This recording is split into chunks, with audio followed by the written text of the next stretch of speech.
amis fidèles internautes Sénégal 7 toujours un réel plaisir di ñëw ci seen nouveau numéro entretien spécial comme niñ koy faral di defee saa su nekk su évolution actualité bi amee bien évidemment tey nag ñu dalal fi koo xamante ni duñu ko présenté ci lii sénégalais rawatina fi nga xamante ne moom mooy deuxième institution du pays muy assemblée nationale mu ngi wuyoo nag ci turu Soxna Ba madame Soxna Ba honorable député nekk conseillère ki nga xamante ni moom mooy le président de l'assemblée nationale donc mun nañu wax ne tey boo leen déggee président wax rek jàpp leen di conseiller am daal dinay jàpp ci li nga xamante ni moom mooy liggéey bi donc maa ngi lay dalal di la jox sa wàccuwaay bu baax a baax madame Soxna. Lalla maa ngi lay nuyu bu baax di la remercier ci invitation bi. merci di nuyu ñi nga xamante ne si ñooy sa internautes yi nga xam ne ñoo lay seetaan di nuyu sénégalais yëpp. di nuyu ñi nga xamante ne si ñoom ñoo nekk ci pencum ndaw réew mi yëpp. jiital ci ki nga xamante ne si moom mooy le président de l'Assemblée nationale. mais soxna gis naa seen assemblée bi de am na lu ma ci for ci weewu bëy. da ngeen di defaraat wala nu mu demee noonu parce que gis naa image yi mais c'est extraordinaire. waaw assemblée nag yàlla moo dogal ñu am un président boo xamante ne si président bu jeune la président boo xamante ne si dafa am ambition ci li nga xam ne moom mooy institution parlementaire bi man je suis très à l'aise pour en parler parce que j'ai été parlementaire. nekkoon ci beneen législature gis li nga xamante ne si loolu moo amoon ak moom allure bi nga xamante ne si moom la indi ci institution parlementaire bi xam nga buñ ne présidence de la république assemblée nationale lañ ciy teg mu doon deuxième institution de la république ñu am président bu bees mu ñëw muy le président El Malick Ndiaye impulser une nouvelle dynamique dynamique bi ci ay réformes yoo xamante ne si def na ko pour gën a ñoŋal liggéeyu député yi mais réforme ci li nga xamante ne si moom la institution parlementaire bi di doxee boo ñëwee assemblée boo fa ñëwaan dina am lu bari loo xamante ne si sa xol du neex parce que quand tu as la chance de voyager d'être à l'extérieur d'être dans la sous-région de voir les autres parlements nga ñëw gis yow sa assemblée nationale da ngay am lu la métti mais tey gis nañ ne changement bu positif mi ngi am ci ni nga xam ne noonu la xar kanamu assemblée nationale mel moo tax ngay wax ne yéen a ngi dégg ne ñi ngi def ay réflexion ci li nga xamante ne si moom mooy cadre bi parce que tamit ñi fa nekk di liggéey day jaadu que ça soit les députés que ça soit administration bi ñu nekk ci environnement bu propice bu leen mën a permettre ñu def des résultats parce que fu condition newut mënoo exiger li nga xamante ne si moom mooy résultat yi ñi nga xamante ne si ñoom ñoo fa ne moo tax ngeen gis assemblée am ay coppite tey jii nii xëy na benn niveau lañ tollagum ci wàllu réflexion yi muy niveau 4 bi day wàcc ba ñu fas yéene assemblée bi doon assemblée boo xamante ne si bu moderne lay doon nekk ci standard yi nga xamante ne si moom moo nekk ci monde bi yépp te yemalewu ko rek ci li nga xamante ne si moom mooy li ñëpp mën a gis muy lu wàllu physique bi tey ci réforme yi dem nañ ba doxalin bi nga xamante ne si moom la ñuy doxalee ci institution de la république bi muy deuxième institution mu doon loo xamante ne si tey ñu ngi ko xoolaat notamment ci textes yi nga xam ne moom moo régir institution parlementaire textes yi nga xam ne dafa obsolète. waaw textes yi dafa obsolète parce que quand je prends l'exemple du statut du personnel parce que assemblée li nit ñi di umpale mooy certes députés yi dañ fay nekk mais dafa am une administration boo xam ne moo fa nekk muy neen le personnel administratif de l'Assemblée nationale ñooñu daa am ay textes yoo xam ne moom moo leen régir textes yooyu ñi ngi ko mujjee réviser ci deuxième législature bi en 1963 xam nga loolu moom yàgg na te administration dox na y a des normes qui ont changé y a de nouvelles nu ñu koy waxeeti ay lois yoo xam ne dugg na yoo xam ne day intéressé ñi nga xamante ne si ñoom ñooy le personnel administratif loolu mu ñu doon loo xamante ne si dañ ko xoolaat ñu xoolaat aussi li nga xamante ne si moom mooy le règlement administratif xoolaat li nga xam ne aussi moom mooy le règlement financier parce que nag règlement financier bu Assemblée nationale yàgg na règlement administratif bi yàgg na ñoom ñaar benn bi 1985 la beneen bi 63 kon doon na ay textes yoo xamante ne si c'est normal ñu rénover ko adopter ko à la réalité beneen bi boo ñëwaan assemblée nationale sur le plan financier assemblée amul woon comptabilité boo xamante ne si ci nga mën en tant que deuxième institution de la république loo wax rek ñu ne la pratique la alors que yëf yi warul demee noonu même si l'Assemblée est une institution autonome assemblée dafa nekk ci Sénégal bokk ci institution constitutionnelle yi kon dafa war a conformer wu ci li nga xamante ne si moom mooy législation en vigueur yi nga xamante ne si moom moo nekk moo tax ñu gis ne ay changement am na ci côté boobu noonu te président bi mu ñëwee moom moo ko indi tey jii nii ñu gis ne bu ñu daan def passation kii marché yi di ko octroyer amul woon kii de passation de marché tey jii nii on a un coordonnateur chargé de la passation des marchés tey jii nii mettre na en place benn cellule de contrôle interne parce que cellule de contrôle interne dans toute l'administration boo demee da nga ko fay fekk tu le trouves dans les ministères tu le trouves dans les directions mais pourquoi assemblée amu ko woon alors que c'est une directive la boo xamante ne si UEMOA ñoom ñoo ko Sénégal internalisé ko kon dafa jaadu mu doon loo xamante ne si dañ koy dugal ci suñu biir pour te dire transparence dans la gestion loolu la woote loolu la wane teg des mécanismes yoo xamante ne si dina dimbale tey jii ni administration parlementaire bi mu mën a nekk à la hauteur se hisser à la hauteur de la deuxième institution de la République du Sénégal. D'accord. te loolu nga baal ma rek laal la. bi ñu koy def defuñ ko rek ni tout a été décidé ci li nga xamante ne si moom mooy ñi yore Assemblée nationale muy le président et le bureau de l'Assemblée nationale ñu mettre en place des commissions ad hoc yoo xamante ne si ils sont chargés de faire ce travail am beneen innovation de taille boo xamante ne si daf ko indi muy dellu ci wàllu télévision parlementaire amul woon tey jii nii ci législature bi wala moom boog ci magistère am dinañ ko mettre en œuvre mu doon loo xamante ne si luy exister lay doon ñu mën a di wane li nga xamante ne si moom mooy liggéey bu am solo bi député yi di def beneen bi muy dellu ci bu am solo te xam nga député dafa am loo xamante ne si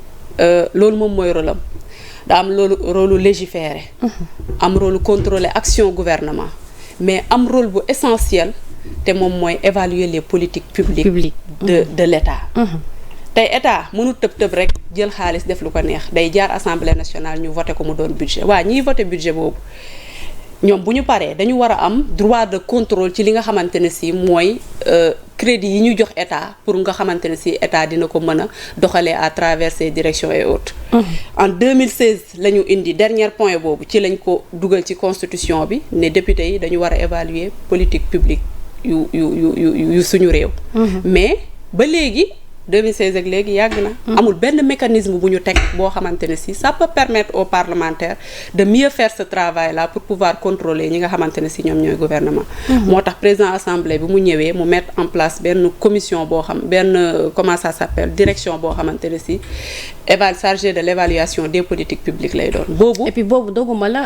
yaakaar naa même honorable député Aïssata Tall Sall. elle avait mis l'accent sur les conditions pour que ñoom ñu mën a amal liggéey boobu te elle était en phase avec le président de l'Assemblée nationale. Tout à fait parce que mbir bu baaxee ñëpp dañ koy reconnaître parce que y a des efforts qui sont en train d'être faits par le président de l'Assemblée te mooy mettre les parlementaires dans les dispositions de faire convenablement li nga xamante ne si moom mooy seen liggéey moo tax keroog ci cérémonie bi ngeen gis honorable député yi ñëw témoigner ko wax carrément ne ñi ngi doon loo xam ne ñu ngi koy saluer parce que mënoo espérer parlementaire bi defal le résultat te mettront en place tous les mécanismes nécessaires pour lui permettre d'atteindre ses objectifs moo tax ci Assemblée nationale ñu gis fa changement boobu ça permettra direction boobu day doon bras technique wu député yi du mooy def liggéey bi mais da leen di dimbale jox leen les éléments nécessaires pour ñoom ñu mën a évaluer li nga xamante ne si moom mooy politique publique gu état parce que tamit seen rôle lu député nag il faut mettre les conditions nécessaires pour lui permettre de faire convenablement son travail. ci biir conditions yooyu xam naa ne fii may xuus mooy. dégg nañ fi coow loo xamante ni ba tey fayagul. xaw ma ndax mujj ngeen jot oto yi ou pas parce que loolu gis nañ ne non seulement même bu dul assemblée sax au-delà de assemblée nationale. ñëpp ñu ngi ciy def polémique. ci oto yi. pourquoi ñu war a jënd oto yu jax 50 millions. ñii ne noonu dañ leen war a jox indemnité. ñii ne noonu oto yi après état moo koy moom. pourquoi mu am amalgame bi yëpp su fekkonte ni. wax ngeen ko yéen ñëpp yéen a ngi dem dans le but de rationaliser dans le but de réformer dans le but de transformer. donc loolu waru woon mën a jur. coow bi nga xam ne jur nañ ko étant donné que ñu ngi nekk ci benn phase bu xaw a metti ci dëkk bi parce que actuellement quoi qu'on puisse dire. tey méttiwaayu dëkk bi ñëpp sentir nañ ko. mais tey pourquoi mbir bi yegg ci ossature bi nga xam ne yegg na ko ci coow ci oto yu ñu leen war a livrer. waaw xam nga oto yi doonut loo xamante ne si président moom moo ko instauré bu mu ñëwee oto yi législature yi jaar yëpp on est à la 15e législature. laal la toutes les législatures yi nga xamante ne si jaar nañ ci seen législature bi ñuy dem dañ leen a bi ñuy ñëwee dañ fee fekk ay oto peut-être au début des années 60 ak yooyu peut-être membre bureau yi mooy bi assemblée di soog a am membre bureau yi ñoo doon am après ñu dem élargir membre de bureau yi yokk ci président commission yi mais un député il reste un député parce que ils ont tous été élus au suffrage universel direct tout comme le président de la République kon waruñu def privilège bii ñi bàyyi ñeneen ñi nga xamante ni si ñoom ñoo ci des loolu moom moo tax ñu dem ba gisoon système ñuy jël ay oto di ko octroyer ñi nga xamante ne si ñoom ñooy parlementaires yi man sujet boobu tamit je serais très à l'aise pour en parler parce que j'ai été à la 14e législature bu bëri coow bi bu bëri woon xuloo bi. waaw mais mu doon législature boo xamante ne si aussi lu nu waroon a def rek def nañ ko ci période boobu nga xamante ne si ñoom nga noonu moom lañ tolloon te mu doon loo xam ne li mu laajoon rek loolu lañ defoon mais pour te dire yeneen législature yi dañ doon am ñun il a suffi ñu ñëw 14e bi ñu ñëwee foofu la problème oto njëkk a tàmbalee. parce que ñun dañu ñëw boobu si vous vous souvenez bien pouvoir daa am majorité 82 opposition am 80. ñu xawoon am cohabitation après cohabitation am. fu cohabitation amee nag affaire yi dem ba am relance politique. tey président bi ñun ñu ñëw ñu ne ñun déjà ba ñëwee rek parce que membre bureau yi bi ñu ñëwee ñoom 14e am na ay oto yu fa waroon a nekk bokk ci 13e. waa 13e bi ñuy dem ñoom dañoo maye oto yi. ok ñun bi ñuy ñëw ñun def nañ presque ay 6 mois yoo xamante ne si wala 4 mois yoo xamante ne si ñi nga xam ne ay membre bureau lañ bokkoon ci coalition opposition ñooñu Yewwi Askan Wi Liberté démocratique et autres ñooñu amuñu woon ay oto te loolu c'est pas normal. parce que oto yi oto membre bureau yi oto yooyu oto assemblée bi la woon. ok ñu jël oto yëpp daal di dem jël maye ko. maye comme ça waaw ñun biñ ñëwee fekkuñ fa benn oto. ci 14e bi ci 14e. ok maintenant le mal bi amoon mooy ñu ne dañuy indi système dotation joxe 900000 yi 900000 yi buñ la ko joxee après yow yaay débrouiller wu xool mais indemnité la pour affaire voiture. kon doonut loo xam ne jusqu'à présent doonut loo xam ne président assemblée bi moo ñëw indi ko c'est-à-dire loo xamante ne si da ko fee fekk mais li tax ñu war a wut ay oto ñun ñi nekkoon 14e on est plus de 100 et quelques députés yoo xamante ne si dañu contracté woon ay dettes au niveau des banques parce que xam nga lan amuñu woon oto. contracté ay dettes pour 900000 yi ñuy jox ñu mën cee dem jël parce que 900000 yi du daje chaque mois lañ la koy jox. dañ koy dagg-daggee. non chaque mois la. chaque mois 900000 chaque mois lañ la doon jox 900000. waaw mais oto boo koy jënd 900000 mënul jënd oto. tu étais obligé dem ci banque leb. mais 900000 par mois boo ko dajalee ñaata la 12 mois yi. waaw pas 12 mois yi donc maanaam at bi yëpp boo ko calculer ça va tourner autour de 54 millions yi. loolu kay bu dee 54 millions la ba année bi jeex. kon moom oto yi prix oto yi finalement ñoo yëpp. loolu non mais prix oto yi kenn waxu leen ba léegi na leen lii lay jar ba léegi nit ñi ñooy. mais prix oto yi ñaata lay jar. non man prix oto yi mënuma ci wax carrément xam nga lu tax. parce que procédure la boo xamante ne si c'est en cours. ok mais li ma bëgg ñu bàyyi ci xel mooy que les gens ne se focalisent peut-être pas parce que c'est tout à fait légitime inquiétude yi nit ñi di poser. parce que inquiétude yi nit ñi di poser gouvernement bi ñoo jaay nit ñi rupture. li nga xamante ne si moom la nit ñi di wax. mais député aussi Lalla il a été élu au suffrage universel. jugee ci contrées yu sori war a mën a def liggéeyam. bu doon ne dañuy fal député ñoom ñëpp ñu ñëw replier wu sur Dakar. tey jii ni du am kenn du wax waxi oto mais les députés sont dans leur localité. di dem di observer di xool difficultés yi nga xamante ne si moom la citoyens yi di daj. ñu mën koo ñëw di ko wax ñi nga xam ne ñoom ñooy autorités yi. un bon parlementaire dafa war a nekk sur le terrain. mais mënoo toog sa fi nga nekk ne yow da ngay wax problème mu Nguer Malal te yow tegoo fa tànk da ngay wax problème mu Daara Jolof te mu tegoo fa tànk da ngay wax problème mu Ndofane da ngay wax problème mu zone yi nga xamante ne si ay zones yu reculées te tegoo fa tànk tamit qu'on soit objectif ci li nga xamante ne si loolu la ñuy wax. oto bi du question de luxe pour député bi oto bi c'est un moyen de travail pour permettre aux parlementaires de faire convenablement li nga xamante ne si moom mooy seen liggéey. lan la ñun ñi bokkoon 14e on a contracté des dettes député yi. député yi bi ñu contracté dettes yi ba léegi nii législature bi tasuñ ko. ok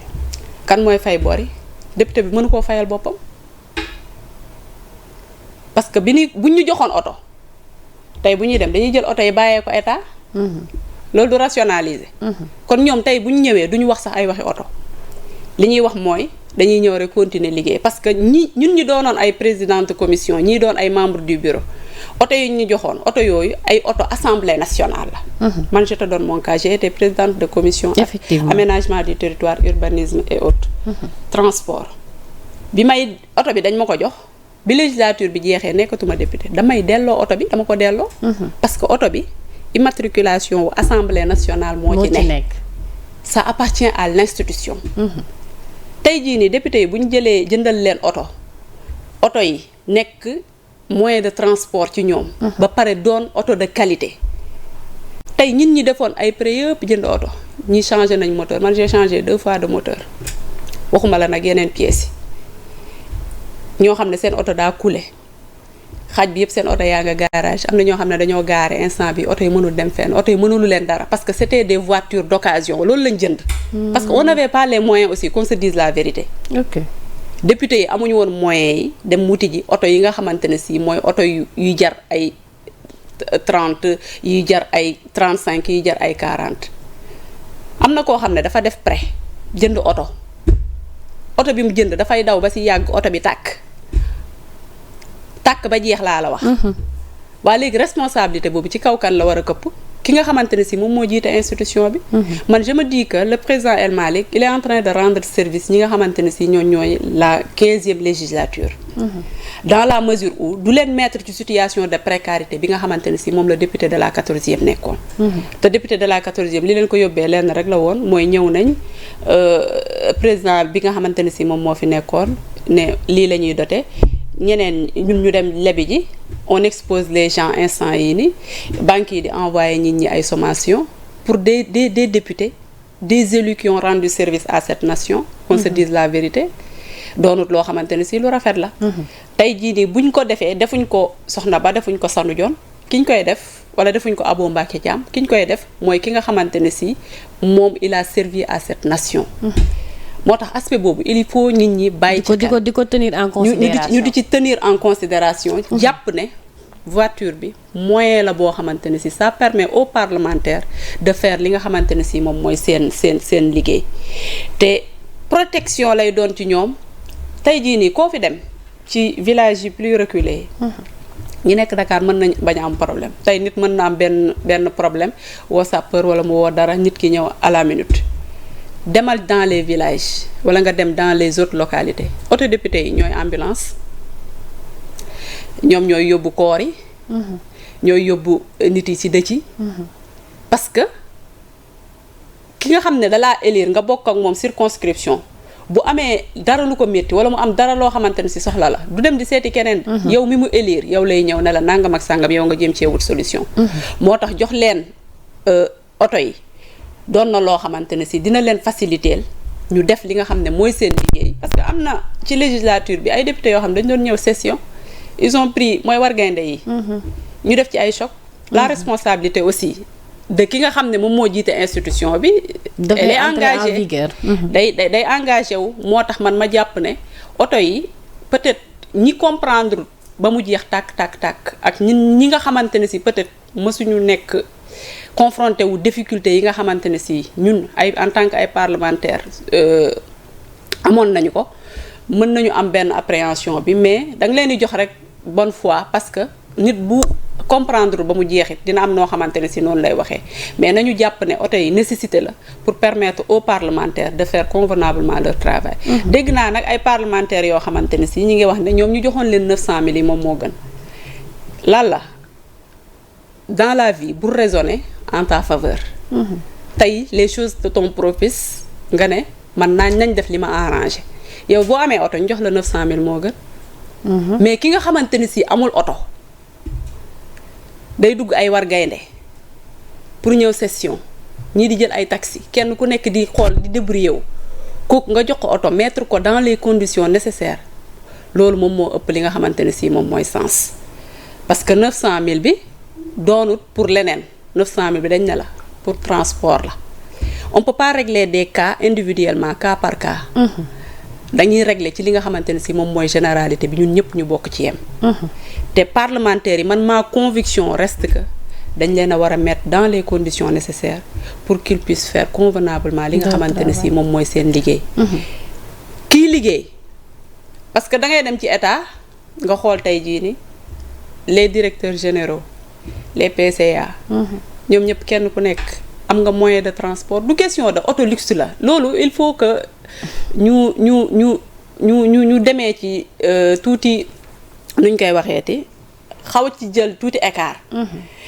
oto bi ñu leen di jox c'est pour permettre leen ñu dem seen travail waa léegi député bi nga xamante ne si moom mooy défendre askan wi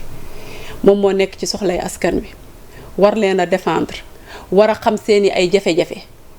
di déplacer wu dans les zones les plus reculées kooku nag dañ ko war a jox les moyens nécessaires. fu ñu dégg problème ñu wàcc ci terrain. ñu wàcc ci terrain su dara xewee ñu ñëw. su dara xewee ñu ñëw. parce que tey mais est-ce que aussi communication bi desul ci côté boobu parce que ñu bëri peut-être comprendre ñu est-ce que dañu war a dégager beneen budget pour oto yi wala est-ce que budget bu fi nekk la donc peut-être. non est-ce que amul manque de communication bu ci am. déjà ñoom bi ñu ñëwee législature bi ñu ñëwee ba léegi joxuñ kenn 900000. ba ngeen démarré ba tey 900000 yi dañ koo bloqué pour jëndal leen ay oto. xam nga nit ñi dañuy yaakaar ne dañu leen a jox 900000 continuer ba leen a jëndal oto. kon moo tax ma ne est-ce que communication bi. waaw léegi nag loolu moom indi tey maa ngi waaw d'accord pour leeralal ñi nga xamante ne si ñoom ñooy askan wi. bu ko defee ñoom aussi ñu am benn lecture bi objectivement ñu xam ne exactement yëf yi nii ak nii la. d'accord donc dañu bloqué 900000. 900000 bi ñu ubbee 15 ba tey. amul 900000. amul oto amul dara amul oto. oto yi daal lañ leen oto yaay bu ñëwee. ñu jël leen ko jox leen ko. l'essentiel mooy toute la procédure a été respectée. ok boo duggee ci page yu appel d'offres yi da nga fa gis ñi waroon soumissionné nañ ñi ngi ciy retenir nañ leen ci li nga xamante ne si moom mooy procédure administrative bi ci war yépp ngi continuer di am. président tey jii nii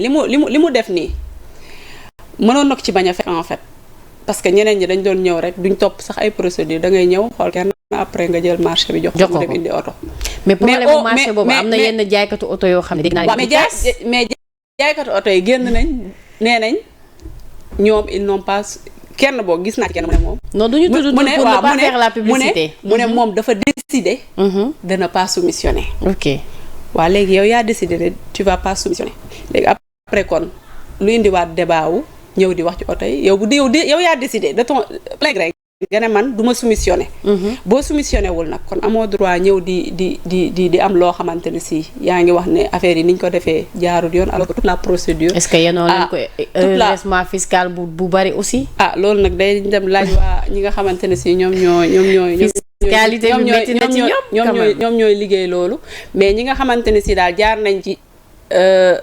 appel d'offre bi. remplir nañ les critères. yi nga xamante ne si yooyu la assemblée soxla. pour am oto yoo xam ne oto yu baax la.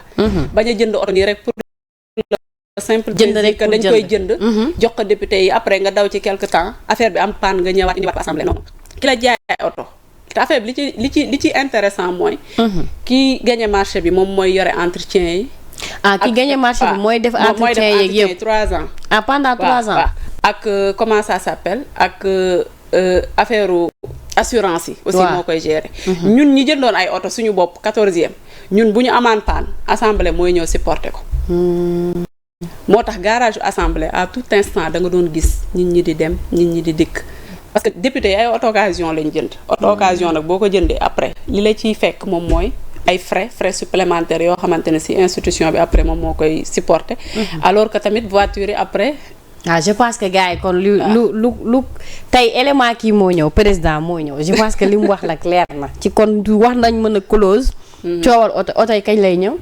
oto yi bientôt rek incha allah. amul date joxe guñ date bu officiel. bu ñëwee kay di ngeen ko gis. d'accord ñu jàpp rek ne moyen de travail la pour ñi nga xamante ne si ñoom ñooy parlementaires yi. te man daal nekkoon naa parlementaire xam naa li député di daj.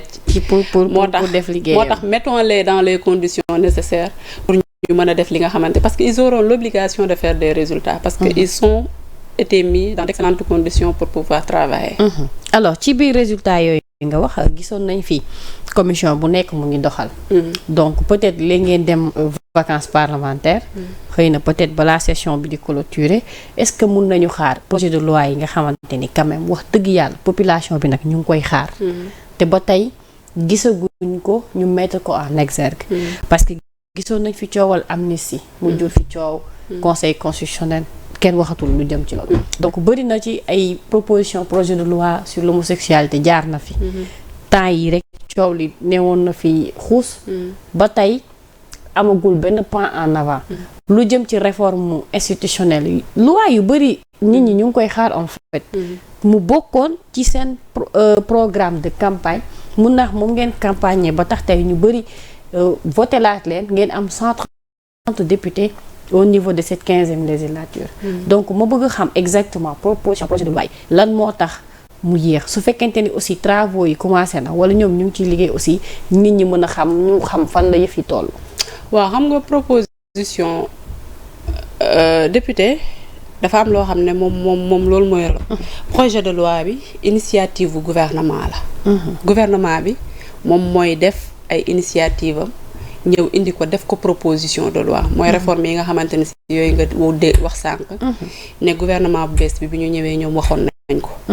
mais député yi lenn lay def mooy proposition de loi état mooy def projet de loi député yi ñëw def proposition de loi. proposition de loi yi maanaam pàcc la ci li nga xamante ne si moom mooy mission bu député. mën na ko def comme mën na def question écrite. mën na def question orale mën na def question d'actualité mais tey li ngay gis mooy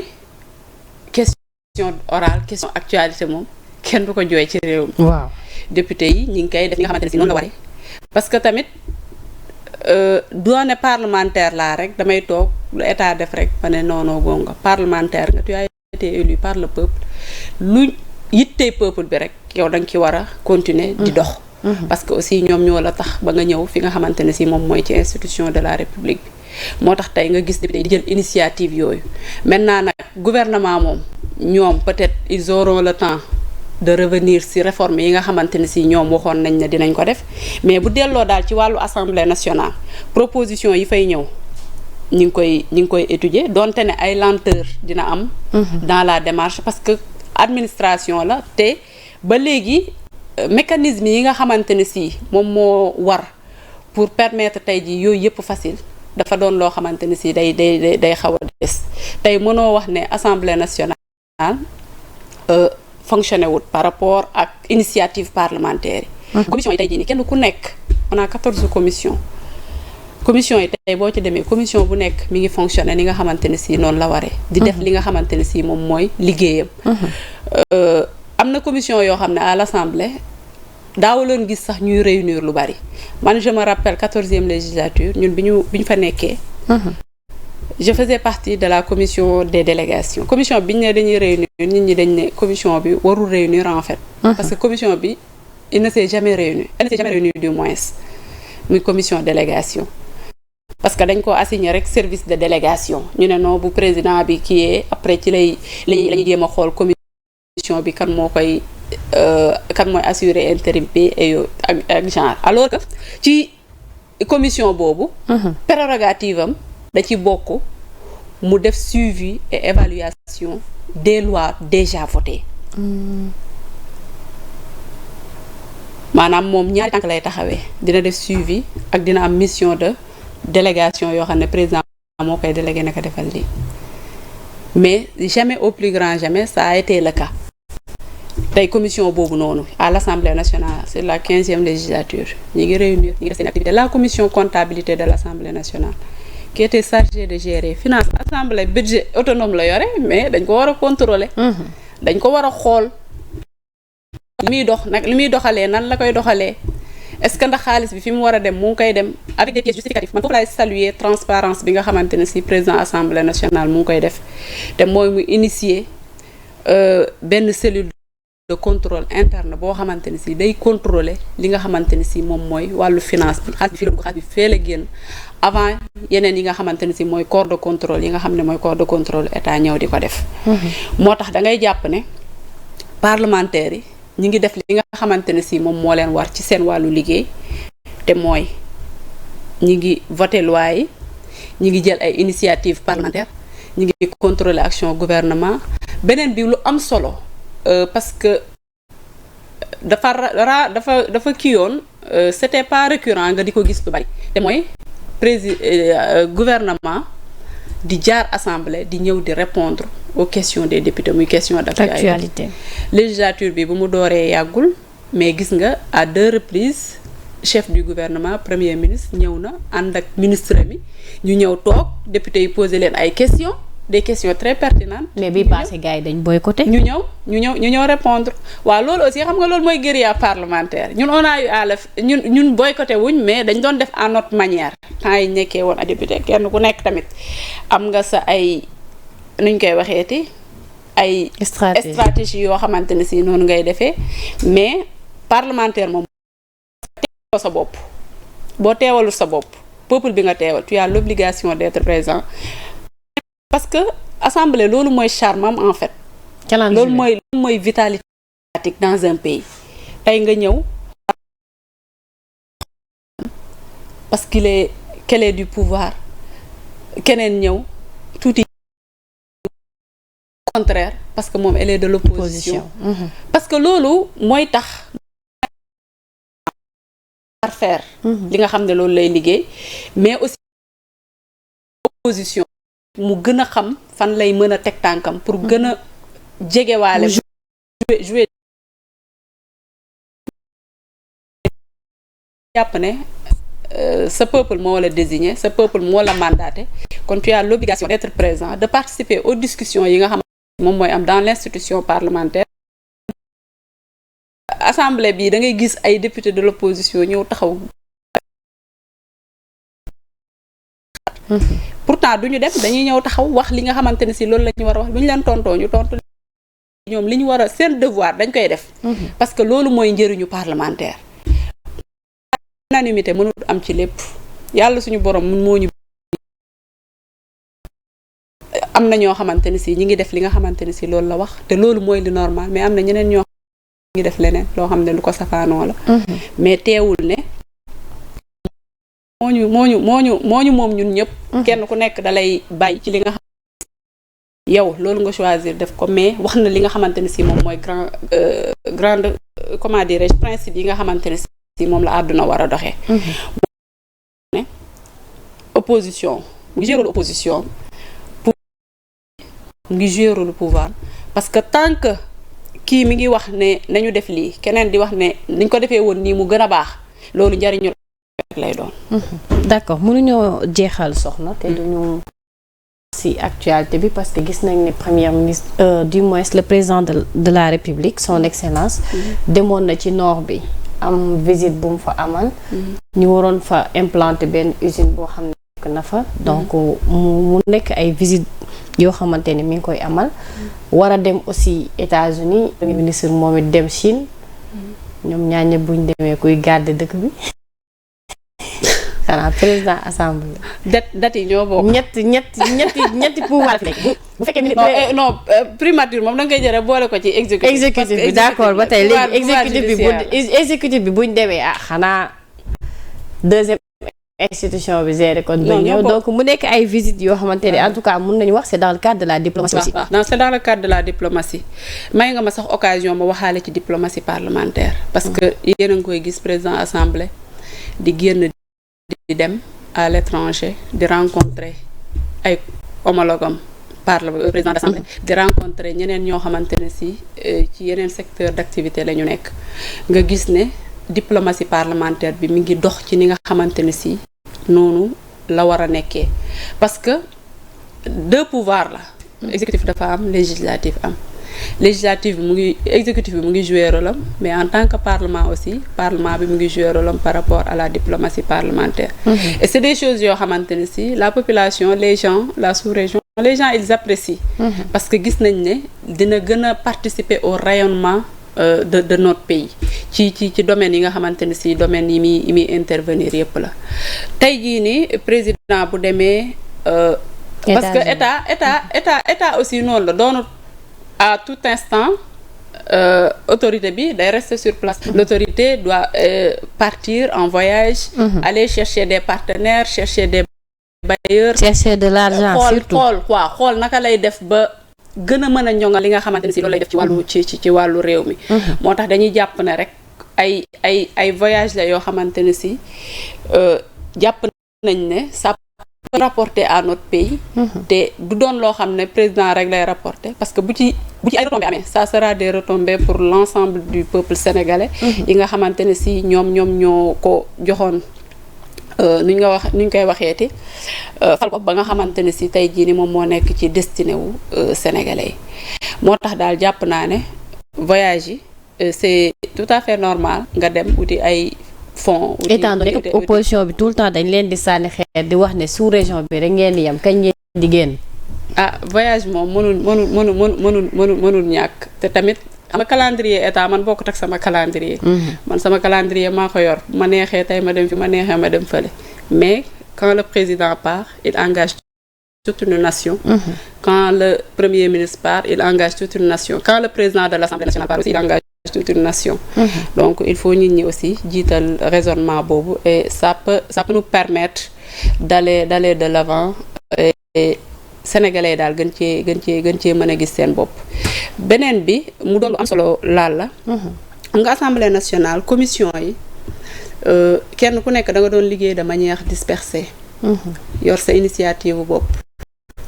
mais dañ fa ñëw président instauré fa lu am solo mooy benn cadre d'harmonisation des programmes des commissions de l'Assemblée nationale ñu tuddee ko TPA muy plan de travail annuel commission bu nekk instant bii nii kenn bàyyiwu la sa bopp de moom liggéey moom day am kenn ku nekk da nga def plan d'action boo xamante ne ci annuel la ay visite de terrain descente sur le terrain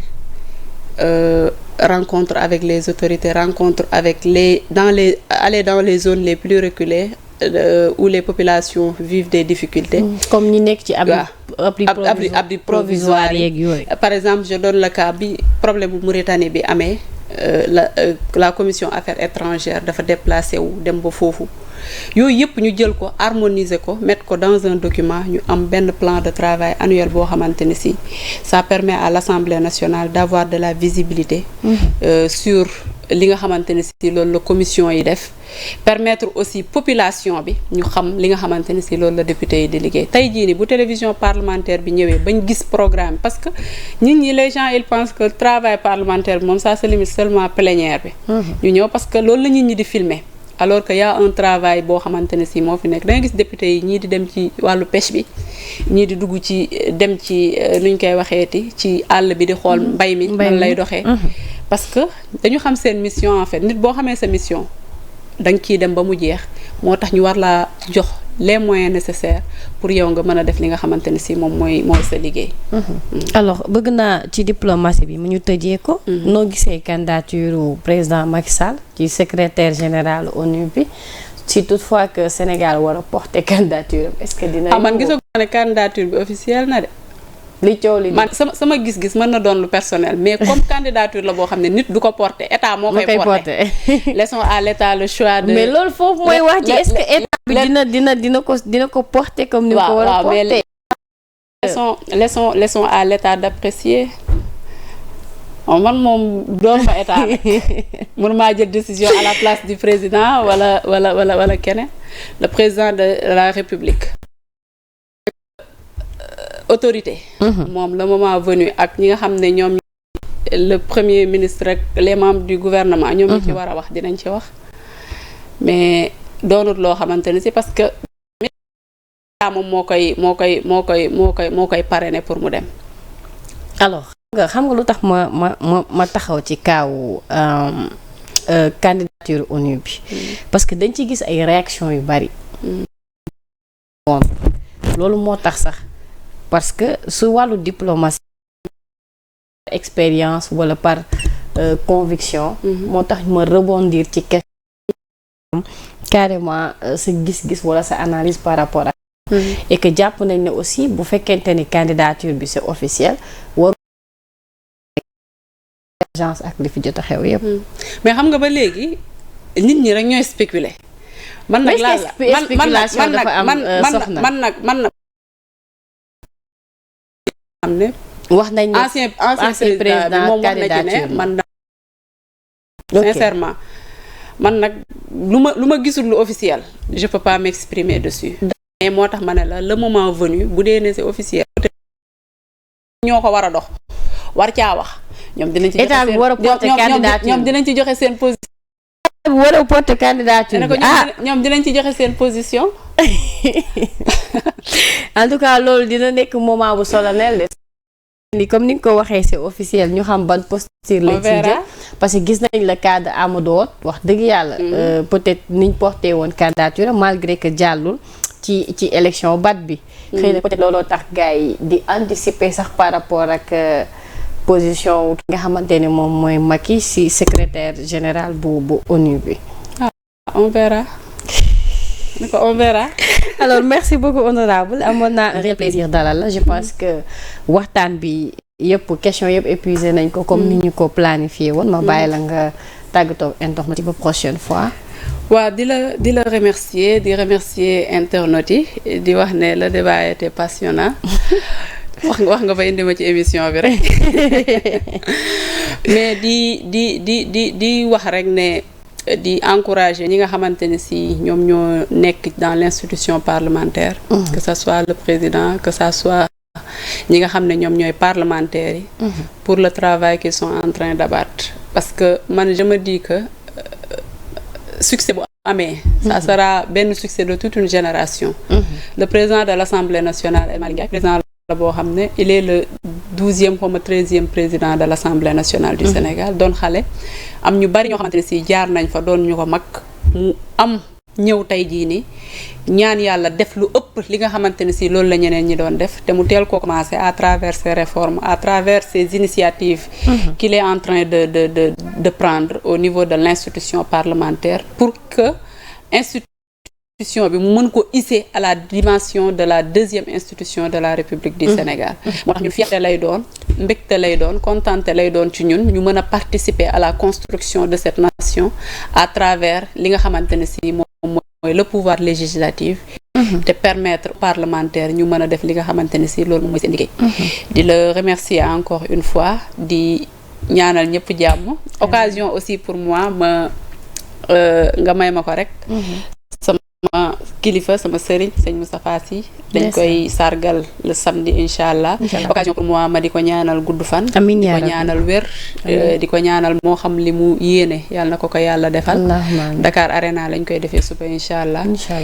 di ñaan yàlla mu yóbbu ñu ceeg jàmm yàlla mottalil ko ay yéeneem incha allah kontaan naa encore une fois merci maa la gën a kontaan jaajëf donc mu nekkoon honorable soxna ba ñu koy jaajëfal bu baax a baax di conseillère fële ci assemblée nationale muy président de l'assemblée nationale du moins mention spéciale à tuuti net ma tuuti d'amour moo nekkoon ci régie bi di ko jaajëfal bu baax a baax di leen wax restez connectés sur Sénégal 7 ngeen topp suñu ay programme dinañu dellu si waat ci évolution actuelle bi mais aussi plateau yi nga xamante ne ñu ngi koy faral di def ci week-end bi suba di ngeen ànd ak Yamoussa muy samedi dimanche aussi Yamoussa ak Lalla ak suñu ay chroniqueurs dans Bonsoir Sénégal donc xaar leen ko des rendez-vous inédits sur Sénégal 7 jërë ngeen jëf